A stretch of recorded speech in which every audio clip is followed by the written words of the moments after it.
O Estúdio B visita Ayrton Ferreira da Silva, um dos maiores zagueiros da história do futebol brasileiro, seguramente o maior zagueiro da história do Grêmio.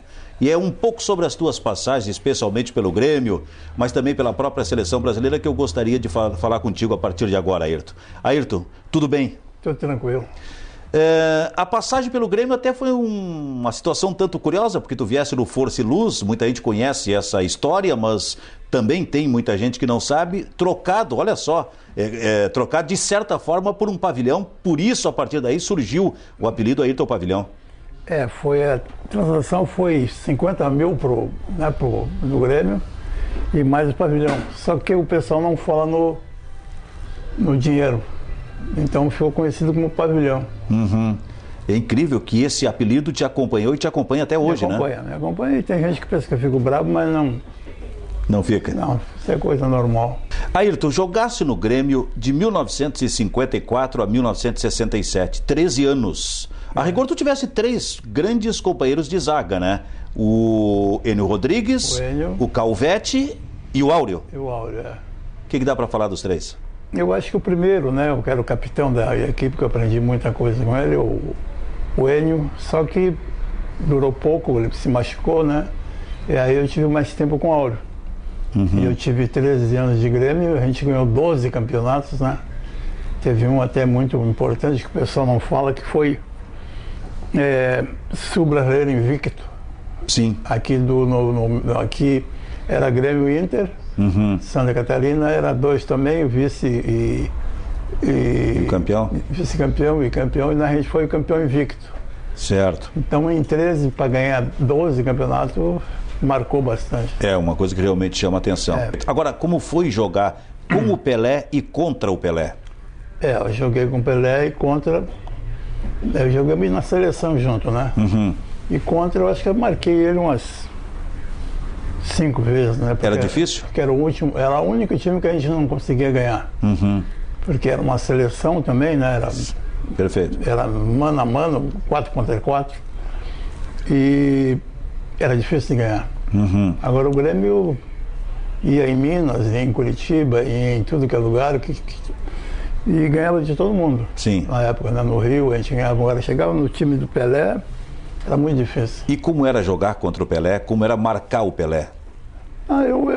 Eu sempre fui jogador, como tu sabe, né? Tu chegou a me ver alguns jogos meus. Perfeito. Sempre fui jogador que gostei de jogador driblador. Uhum. O driblador é bom porque tu tem oportunidade, tipo o Pelé, tipo o Ronaldinho, que ele te dribla para um lado ou para o outro, tu tem a oportunidade de tirar a bola dele. Sim. Agora, aquele jogador que é veloz, que joga 5 metros ou 3 metros nas costas da gente, é o mais difícil, né? Uhum. Então era bom marcar o Pelé. Tu chegasse a fazer contra o Pelé a tua famosa jogada, aquela de letra, que em determinado momento até te prejudicou, até para contar um pouco melhor para quem está assistindo a gente agora. Tu tinhas uma jogada característica que era fruto da rara habilidade técnica que tu tinhas. Por exemplo, na disputa com o atacante, daqui a pouco tu puxava a bola até a bandeirinha de escanteio e aí de letra atrasava para o teu goleiro, o goleiro do Grêmio. Isso é uma jogada que eu não recomendo a ninguém, né, que é perigosa. Mas em vez de eu dar um pontapé no centroavante, tu tem um meio de desmoralizar ele, né? Entre aspas, assim, a gente tem um meio de desmoralizar ele. Quando eu fazia essa jogada, que eu fazia umas 5 vezes por jogo, né? Uhum. Por jogo, e é uma maneira da torcida rir, a torcida ria muito, né? Sim. E aí o jogador se liquidava. No outro jogo já não vinha contra mim. Uhum. Então, tu lembra que muitos centroavantes foram embora do Inter porque perdiam os grenais sempre, né? Sim. E sem dar um pontapé. Claro. Essa entrevista eu estou dando para vocês porque eu nunca falei isso. Uhum. E é muito melhor tu fazer essa jogada do que dar um pontapé num cara que o cara tem família, precisa, né? Perfeito. Então, é o que eu usava. Tu chegasse a fazer... Só que muita gente ficava bravo comigo, achava que eu estava debochando. É mesmo? A prova está que essa foto que vocês estão vendo aqui, eu fiz umas 3 jogadas lá contra o Amarildo, que foi campeão, o Pelé se machucou.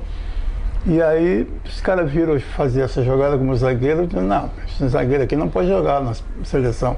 Uhum. Eles achavam que aquilo ali era brinquedo, mas não era brinquedo. Sim, era realmente fruto da tua habilidade. Ayrton, tu chegasse numa disputa de lance com o Pelé, inclusive, a tirar uma bola de letra. Como é que foi? Eu fiz um desaforo pro nosso rei, né? Estava na frente do pavilhão nosso ali e eu dei 1 metro para ele, porque a gente nunca dá lado. Tem zagueiro que diz, não, eu dou o lado para ele sair, a gente nunca dá o lado. Sim.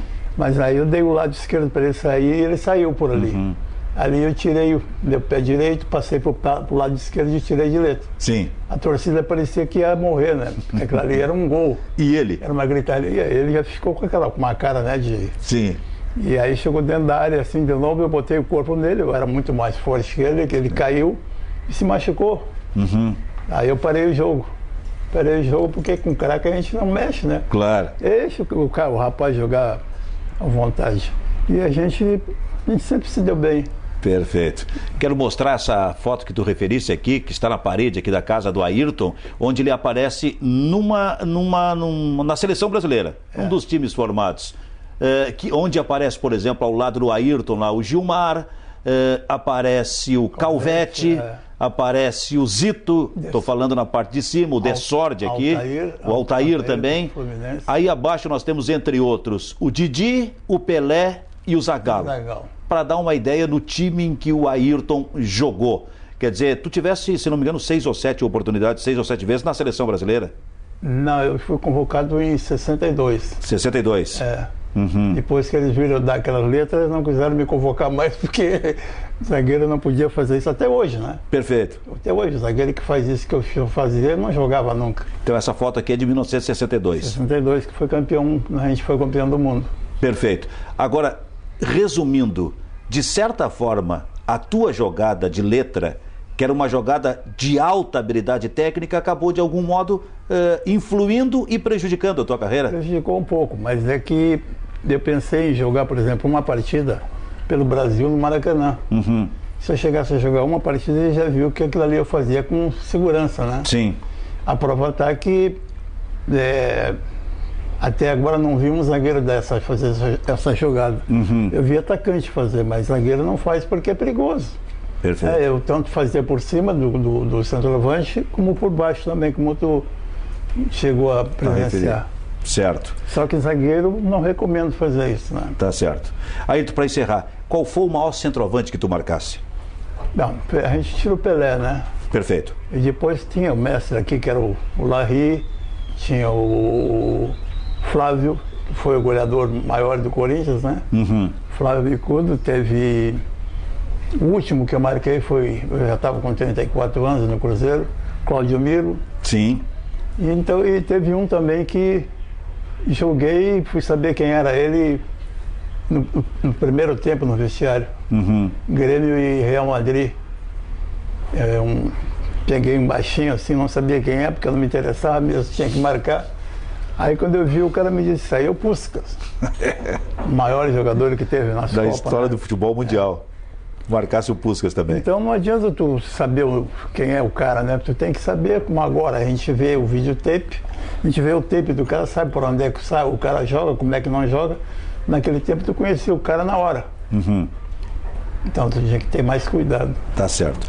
Bom, nós viemos na casa do Ayrton Ferreira da Silva para conversar com ele, um dos maiores zagueiros da história do futebol brasileiro, seguramente o maior zagueiro da história do Grêmio porto-alegrense, para fazer esse registro de história, de memória e de mostrar especialmente para os mais jovens alguma coisa da carreira e da história de Ayrton Ferreira da Silva. Ayrton, muito obrigado pela participação no nosso Estúdio B da Rádio Gaúcha. Foi um prazer.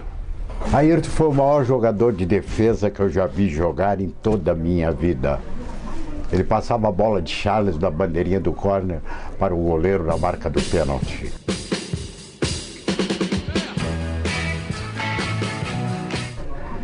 Foi um jogador que nunca fez uma falta, eu repito. Nunca fez uma falta. Um jogador extraordinário, como nunca mais se viu e acredito que não se verá nos campos do Brasil.